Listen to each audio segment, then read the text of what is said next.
England दौरे के लिए टीम इंडिया रवाना हो चुकी है। टीम इंडिया के जो तमाम खिलाड़ी हैं मुंबई से उन्होंने फ्लाइट पकड़ी और लंदन के लिए रवाना हो चुके हैं।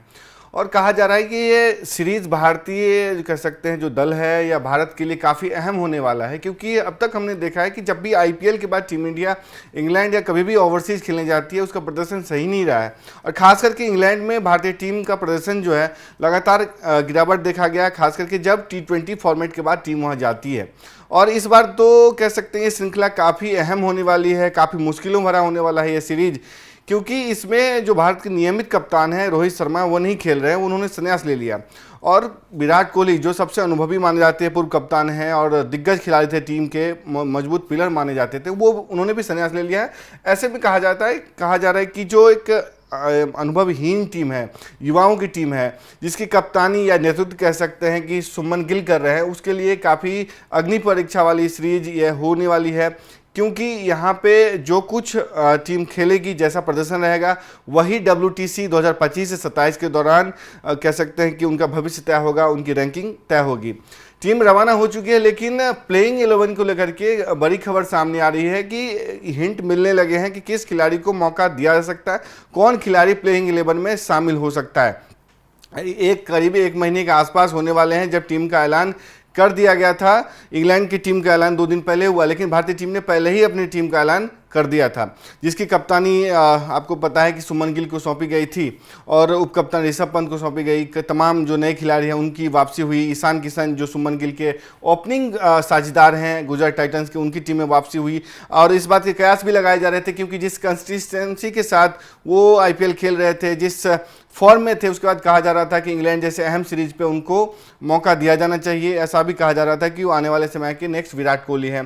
करुण नायर की लंबे समय बाद इंटरनेशनल क्रिकेट में वापसी हुई थी। घरेलू सीजन में उनका प्रदर्शन काफ़ी अच्छा रहा था। इंग्लैंड ए के खिलाफ भी उन्होंने एक शतकीय पारी खेली। ऐसे में कहा जा रहा है कि उनकी टीम में जो कह सकते हैं प्लेइंग 11 है उसमें वापसी होगी। और इसको लेकर के हिंट भी मिले। गौतम गंभीर ने जो बीते दिन प्रेस कॉन्फ्रेंस किया था उसमें कहा था कि एक अहम खिलाड़ी हैं करुण नायर, उनका प्रदर्शन काफ़ी अच्छा रहा है डोमेस्टिक में। और हम जो कोई खिलाड़ी होता है अगर वो खूब सारे रन बनाता है तो हम उसे 1-2 मैच के आधार पर जज नहीं कर सकते कि उसका फॉर्म कैसा है, वो कैसा खिलाड़ी है।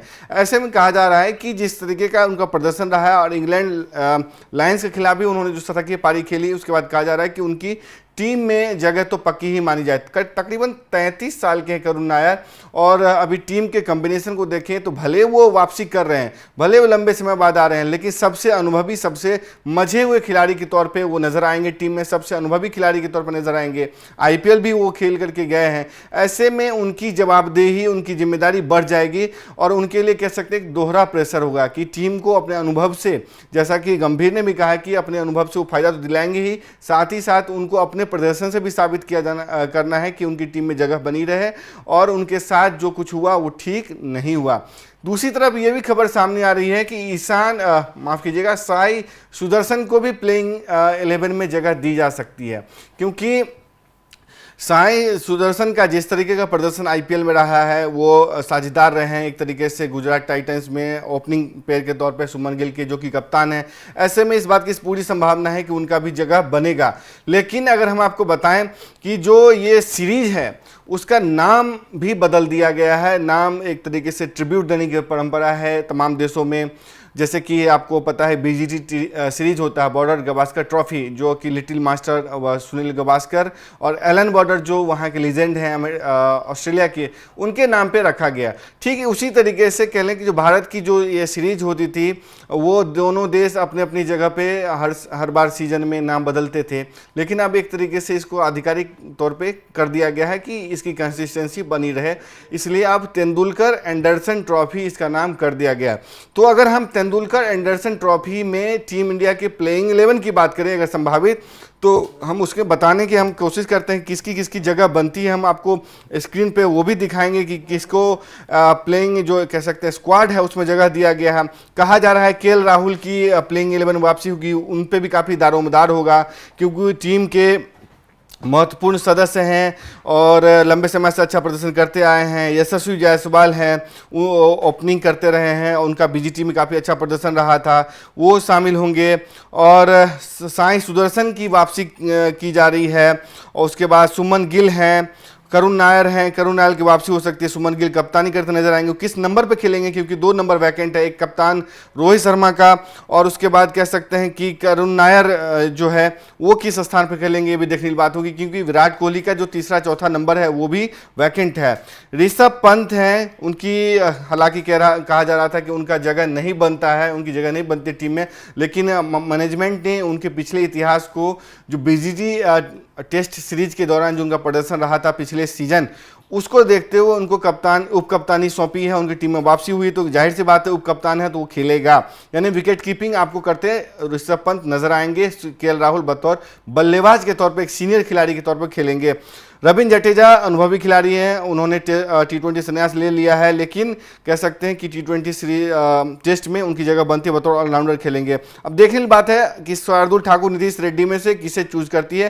कंडीशन के आधार पे इन दोनों का चयन होगा। अगर फास्ट विकेट रहेगा, लीड्स के फास्ट विकेट है, तो जाहिर सी बात है अगर ऑलराउंडर की तरफ जाएंगे कोच गंभीर, नीतीश रेड्डी को जगह लिया जा सकता है। अगर मीडियम पेस चाहिए और सिर्फ बॉलर की तरफ जाना चाहेंगे तो शार्दुल ठाकुर को चूज किया जा सकता है। जसप्रीत बुमराह के बारे में कहा जा रहा है कि देखा जाएगा कि टेस्ट सीरीज में उसका कितना उपयोग किया जाए, क्योंकि 5 मैच तो वो नहीं खेलेंगे, ये तय हो गया, क्योंकि उनको वर्कलोड बैलेंस भी करना है, उसके बाद T20 वर्ल्ड कप भी है, तो उसको देखते हुए उसी अनुसार उनको मौका दिया जाएगा, उतना ही उन पर वजन दिया जाएगा, भार दिया जाएगा, ताकि वो मैनेज कर सके।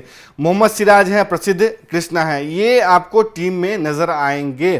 तो कुल मिलाकर के ये टीम थी जिसकी मैंने आपको बताया कि किस तरीके से उनकी जगह जो है ना, करुण नायर की वापसी होती दिखाई दे रही है। कुलदीप यादव का जगह कहां बनता है ये भी देखने की बात होगी कि कुलदीप यादव हाल में जो उन्होंने सगाई करके आए हैं, उनकी भी टीम में बतौर स्पिनर कहां जगह बनती है ये भी देखने की बात होगी। क्या 2 स्पिनर के साथ टीम जाएगी, क्या रविंद्र जडेजा अकेले काफ़ी हैं, ये भी देखने की बात होगी, क्योंकि जो कहा जा रहा है कि जैसा कि गंभीर ने कहा था कि मैच के आधार पे, सिचुएशन के आधार पे, जैसा फील्ड खेलेगी उस आधार पे हम टीम का चयन करेंगे, तो देखने की बात होगी किस तरीके से ये मैच होता है। तो कुल मिलाकर के इस वीडियो में हमने बात की कि जो प्लेइंग 11 है उसको लेकर के जो हिंट सामने आ रहे हैं वो लगभग अब स्पष्ट होता जा रहा है कि करुण नायर की वापसी होगी, साई सुदर्शन की वापसी हो सकती है, केएल राहुल बतौर आपको बल्लेबाज खेलेंगे, ऋषभ पंत विकेट कीपिंग करते नजर आएंगे क्योंकि उपकप्तान हैं, गिल हैं, यशस्वी जायसवाल है। तो ये कुल मिलाकर के फिक्स टीम है जो खेलेगी। जसप्रीत बुमराह शुरुआती मैच खेलेंगे, ये भी तय है। उसके बाद प्रसिद्ध कृष्णा को मौका दिया जा सकता है और मोहम्मद सिराज को। अगर 3 बॉलर से जाते हैं तो ये 3 बॉलर होंगे। नीतीश रेड्डी और शार्दुल ठाकुर में देखने की बात है कि अगर ऑलराउंडर की तरफ जाते हैं तो उनको लिया जा सकता है, वरना कोई बात नहीं।